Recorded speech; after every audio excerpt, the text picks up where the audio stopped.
Hello, everybody. This is Eric Jackson with Bellevue University. We are CYBR420 Forensics and Incident Response, and this week is Module 7, the Devastator. It's OS Forensics, but it's a lot of stuff. Normally, when I design slides, the slideshows are pretty short. This one has a lot of slides behind it.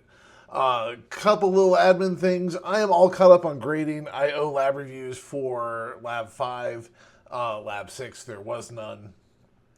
So everything should be caught up right now.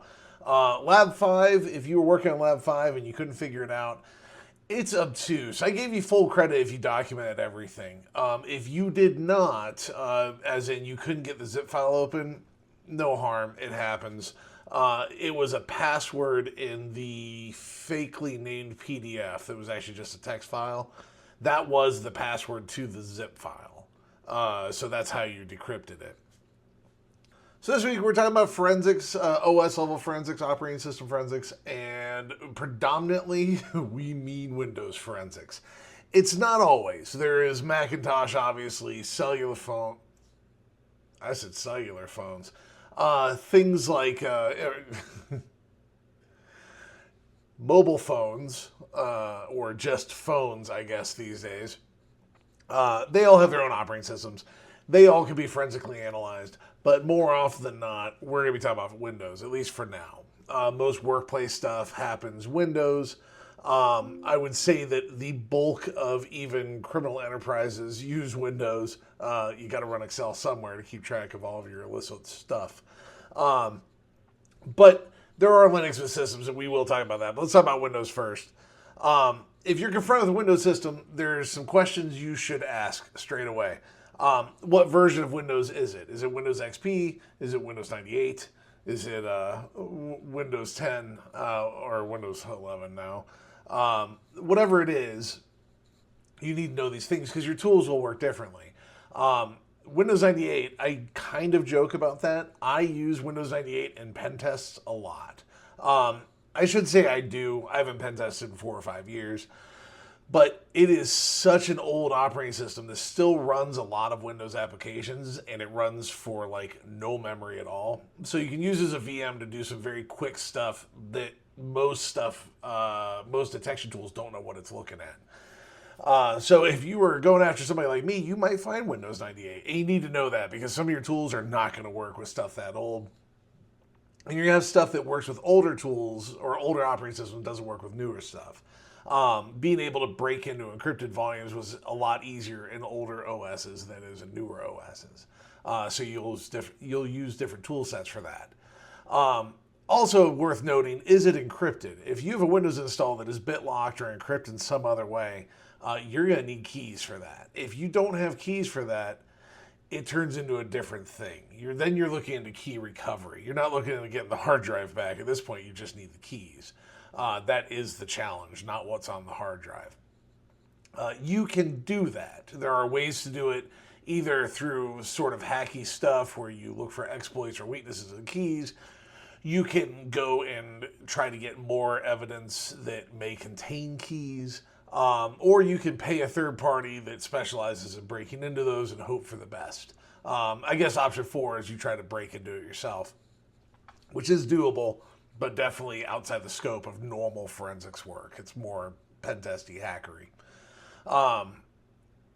Is it a supported version of Windows is another thing to consider. And so when I talk about what version of the OS, there are a lot of versions of Windows that are still under Windows support, and then there are a lot of versions that are not. So Windows XP, Windows 7, now Windows 10, those aren't supported by Microsoft anymore, which means they don't release patches for them, they don't release updates for them. When they are developing new libraries and new systems, they do not consider those old operating systems. This means something to us because it tells us about weaknesses in the operating system itself.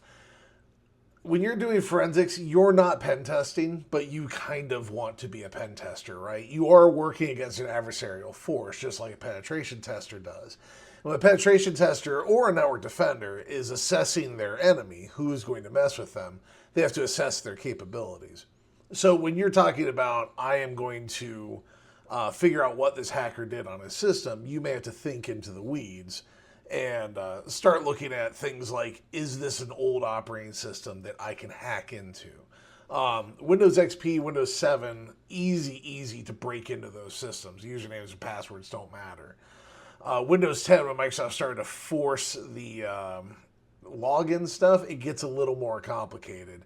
I haven't tested a Windows 11 system, but I imagine it's still easy to break into, but I imagine there's more complicated and they make it harder. So whether or not support is something that you need to know just to know how to get into it. Does it have weaknesses because it's an unsupported operating system? Or does it have strengths as in things that will make your job harder because it is supported and Microsoft is constantly changing the operating system like Windows 11? And then also of note, when you're doing forensics, what is the function of the system? When you are taking this as evidence, you do want to ask people questions, right? We're not purely digital. We want to know, hey, what does this thing do? Does it matter? Is it normal? What am I looking for? Because if you have an X-ray machine that is mining Bitcoin, you have a problem, right? But if you have a Bitcoin miner mining Bitcoin, you obviously don't have a problem. So there's a matter of, is this thing doing what it's supposed to do? Does it have integrity? And then also the other direction, is it not doing the thing it's supposed to do? Is this an X-ray machine that doesn't X-ray anymore? Or it's delivering bad X-rays or the settings don't work? I don't know. Whatever it is, the thing, is it doing that thing? These are questions to know because then you know at least contextually what you can look for and what could be missing that would be interesting. Talk about Windows, there's Windows boot process, right? When Windows starts up, it goes through a series of stages. The first is post, power on self-test. This has nothing to do with Windows, that's the computer itself. When the computer turns on, BIOS kicks in, basic input-output systems, the computer's brain stem, kicks on and it checks all the hardware it's connected and says, hey, I don't think anything's going to light on fire. It's not very good at that, by the way. I've lit things on fire, but it doesn't think anything will be lit on fire. Go ahead and power up. When it powers up, it goes to the bootloader, which is basically something in BIOS that says, hey, when you're looking for further instructions, go over there, which would be a hard drive typically. Goes to the hard drive, and then that hard drive that goes to a master boot record, MBR, and says, hey, boot this way in Windows, load Windows. And you're going to load it from here on the hard drive, and you pull in files from here and here and here and load up. That's part of the boot process. Once that happens, it hands over to the Windows loader. The Windows loader pulls in all the files it needs to start up. It loads the kernel, the drivers, login environment, all that stuff, all the things that makes Windows Windows, and then you log in. And that is the last stage of the boot process, right? Because once you've logged in, it'll kick off any user level events that need to be kicked off. We need to know this, right? Because each stage in that process, A, changes the data, B, is an opportunity for things to happen, right? At the post level, BIOS level, I'm going to say still, it's very rare to find things tampered with there. And when I say tampered with, I mean somebody go ahead and change the settings. That's very possible. But I mean somebody injecting malware or something very clever into BIOS is still very rare. There's just better ways to go about those attacks. It's normally supply chain level. It's stuff that you can't barely avoid and is extremely hard to detect. The thing that we can start looking at is the bootloader, though. When people are trying to hide things, they may manipulate the bootloader. In the olden days, you see this less and less. We used to dual boot machines a lot, right? I had one computer. I could only afford one computer. And I wanted to run Linux and I wanted to run Windows. So when I booted the computer, the bootloader would actually come up and stop and say, hey, which mount point do you want to load from? This one or that one, Windows or Linux. I would pick Windows and go that way. I pick Linux, it goes that way. But what is cool about that, or what somebody could do, is they could take away the choice. They hide the whole choice aspect. When you reboot the computer, it boots to Windows, and that's it.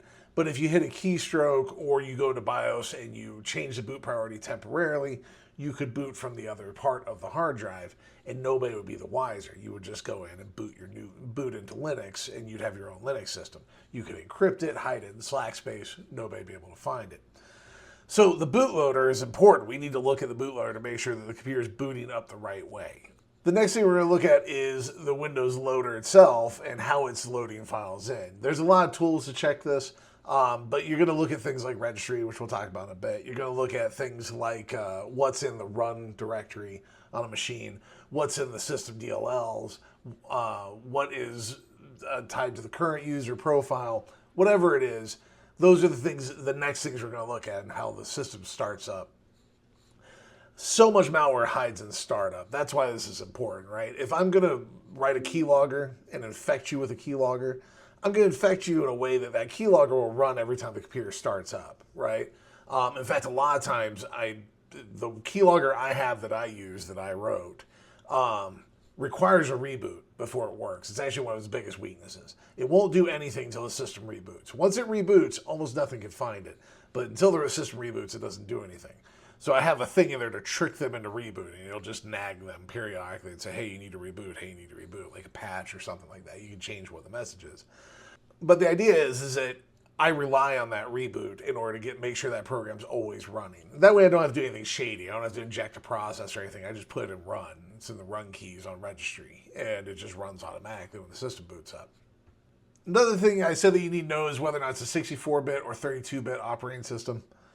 Windows these days is 64-bit almost exclusively, so thankfully this isn't as big a deal, but older stuff can be 32-bit.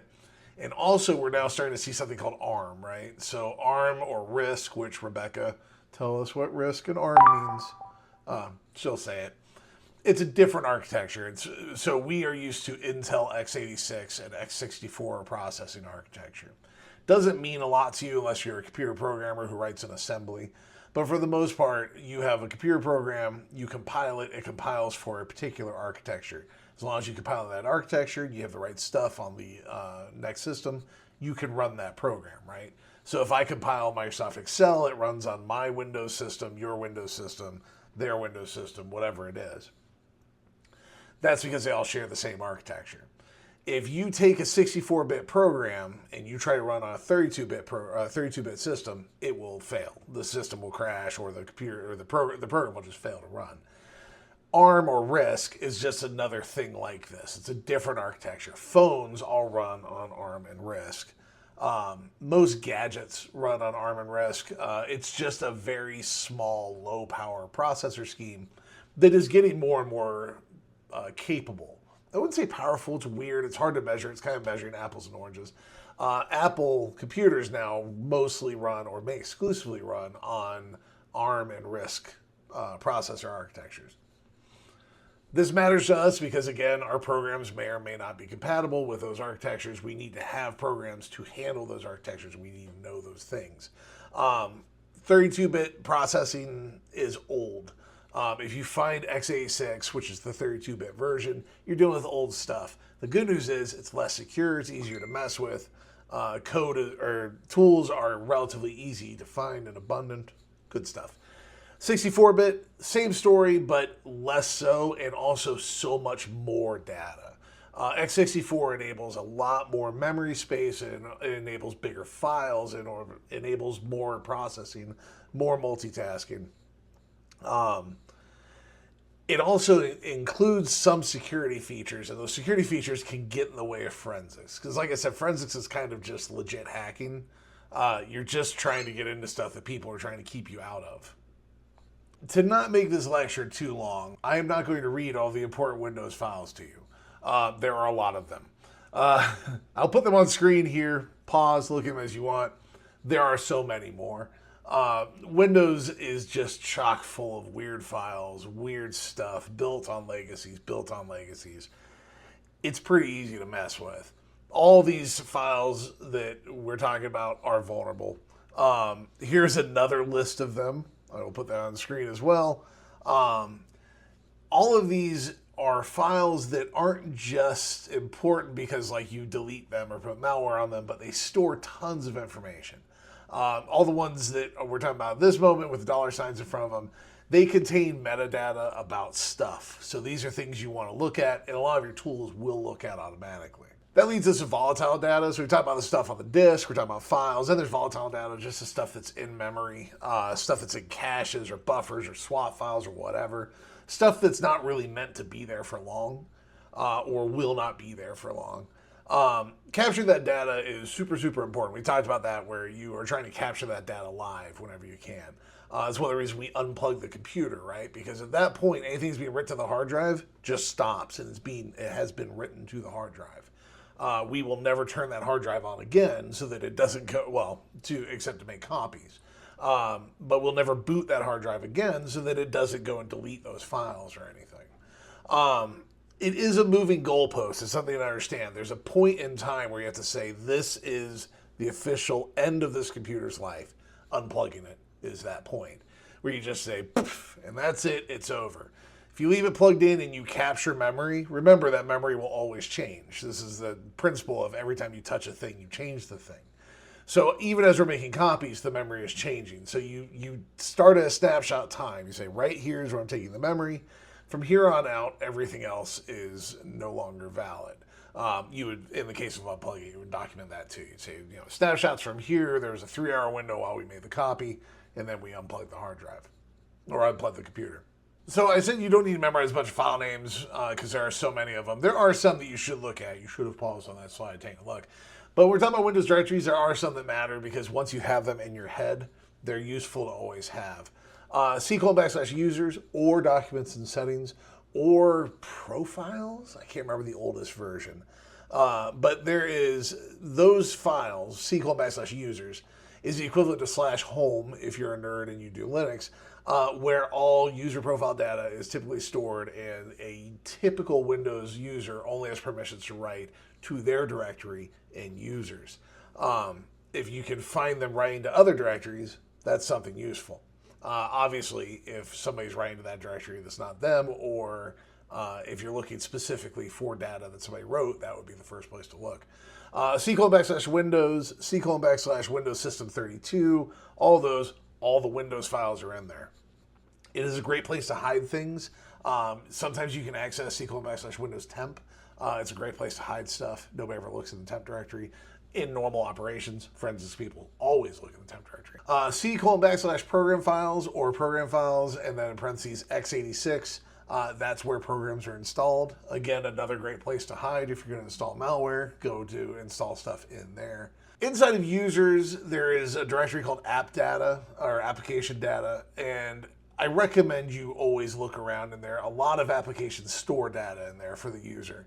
Along the same lines as C:\program files /common files. So program files is where the executables are. Common files are where things are stored that are shared among those programs. Sometimes permissions on common files is wonky and you can write data to it. So you always want to look inside there to see if people are hiding stuff in there. Or if they've put, when I say hiding stuff, I don't necessarily mean data, I mean programs, right? If I want to execute a program, I don't want anybody to see it, I'm going to stick it somewhere where it blends in so that nobody knows I'm writing that program. Another part of Windows, the last part of Windows we'll discuss today is registry. Windows registry is organized into hives. The hives have different functions. The security account manager is what handles all of the user accounts, group sign information for all the local users. It also has hashes inside of it. So if we want to get password hashes, that's where we're going to get them from, is the SAM hive. There's also a security hive, software hive, system hive, local user, local config, local machine. I'm kind of working off my memory here. My slide's incomplete. But the idea is that if there is information to be stored, it is most likely stored in registry. And this is because Windows is a mess, and not through any fault of their own. It's the paradigm they chose. In Linux, everything is a file. So there is no hidden anything, like in the technical sense of the things. The configuration file that drives your software is just a configuration file that drives your software. It's wherever you put it. Windows said, hey, we don't like that you can just put files anywhere for configuration information. Why don't we centralize it all to the registry? It's great, but it does just that. It centralizes it all to the registry. It makes the registry really vulnerable, right? If I'm going to set up my keylogger, one of the first places I'm going to try to install it is in the run key for the local user, so that every time that user logs in, it'll run my keylogger.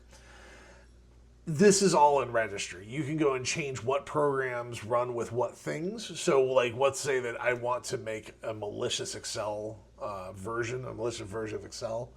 Rather than going and rewriting Excel and creating this malicious thing, what I do is I create a little malware program that when you double click an Excel file, I rewrote the registry to say, hey, use me instead of Excel. And what I do is I do my malware thing, whatever that is, and then I kick the Excel file over to Excel to open. So you double click it, it looks normal, it comes up like an Excel file, but you ran malware. This is all possible through the registry. That's Windows, so let's talk about Linux. And Linux is awesome, and I love it, and I use it a lot. I have like 2 Windows computers. I have an ungodly amount of computers. I think all of them are Linux except for like 2. But one of them is my daily driver. This is my Windows computer that I am currently recording this on. And my wife's computer, I think. That might be the other one. Regardless, Linux is very, very cool. But it's completely random. And it's why Linux is hard to get people who aren't into computers into. Because it is very computery. Linux has less interest in making things make sense to a human. So when Linux boots the same way, right? It goes through post, goes to BIOS, BIOS locates the MBR, which contains, it's the master boot record, which contains the bootloader, which loads to the bootloader, which is grub in most cases. Grub is just the name of a bootloader, and it contains all the information that the computer needs to get to the operating system. It gets to something called a init, init runs, and then a bunch of things happen in Linux. And then user space starts. So there's a init and then user space.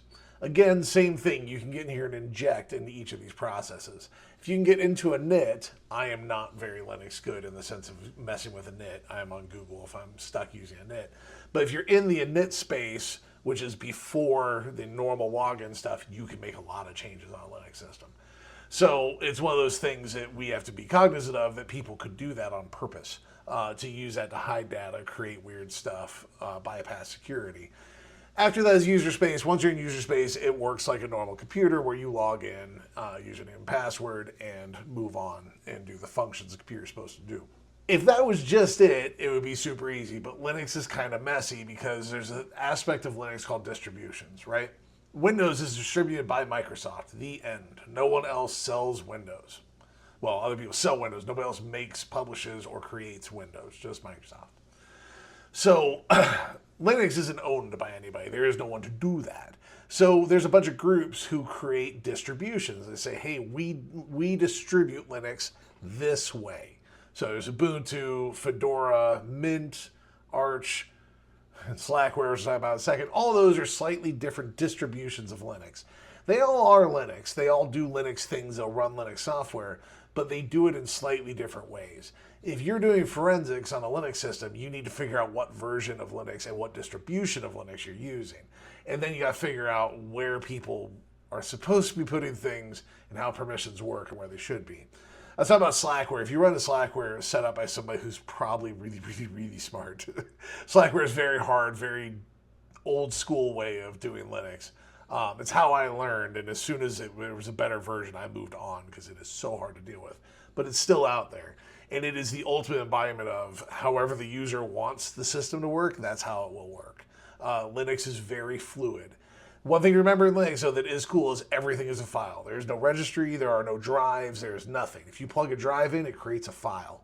That file, you tell it to map to a folder. You say, hey, every time I write to this folder, write to that drive, which is a file.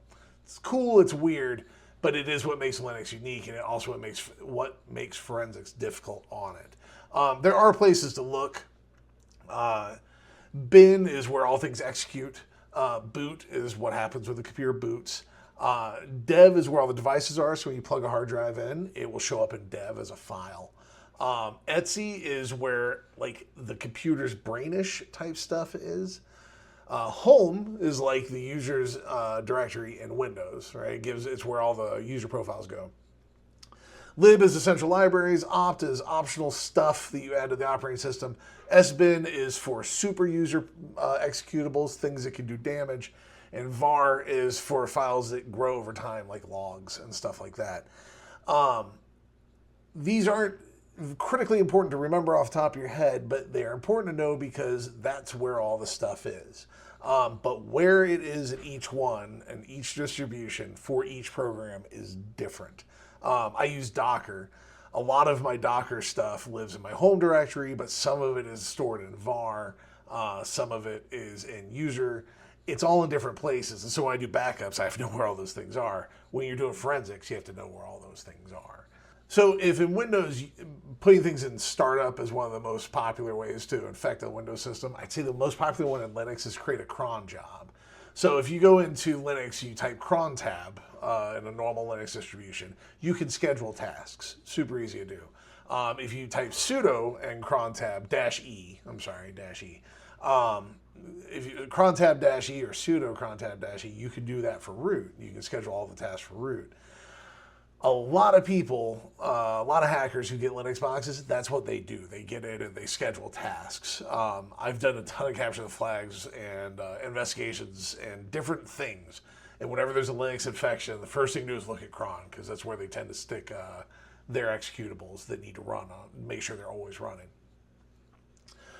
You can type history into a Linux machine, and it will show you the history of the last person to use that console is it that console? Yep. It will show you the last person to use that login and the history of the commands they ran, with some exceptions. It's super useful, and I can't stress enough that you can often answer a lot of problems just by looking at the history file, because you can see what commands they ran. If you use Kali to analyze a Linux system, it's pretty straightforward because it is a Linux system. It's free and it comes with forensic stuff. Then there's Macintosh, if you just want to deal with a little pretty princess of a computer. I don't mean to pick on Apple Macintoshes a lot, but I do because I don't like them. Macintosh's Apple computers are Linux derived. They're cousins of Linux. They're derived from BSD. They use all different stuff. Like I've mentioned this in previous classes. Everything on the system is managed independently of itself, and enterprise management of Macintosh systems is very difficult. I have found in most cases in an enterprise environment, if someone has a Macintosh, it is a one-off and they do whatever the heck they want with it. They are hard to manage. I recommend if you're a forensic person for a professional organization, you say you are not allowed to use Apples unless you have a great security department and or forensics department that has the tools and equipment to manage the security on said pretty princess computers. And I'm kidding, but I do feel like they're divas comparatively. Looking at the time, I think I'm going to call it here. I have not looked over the assignment this week. I will try to get a video about the M5 assignment if I have time. And I will also be out next week traveling. I may be limited, and I most likely will not put up a video. As always, if you have any questions, let me know. And other than that, I will see y'all next.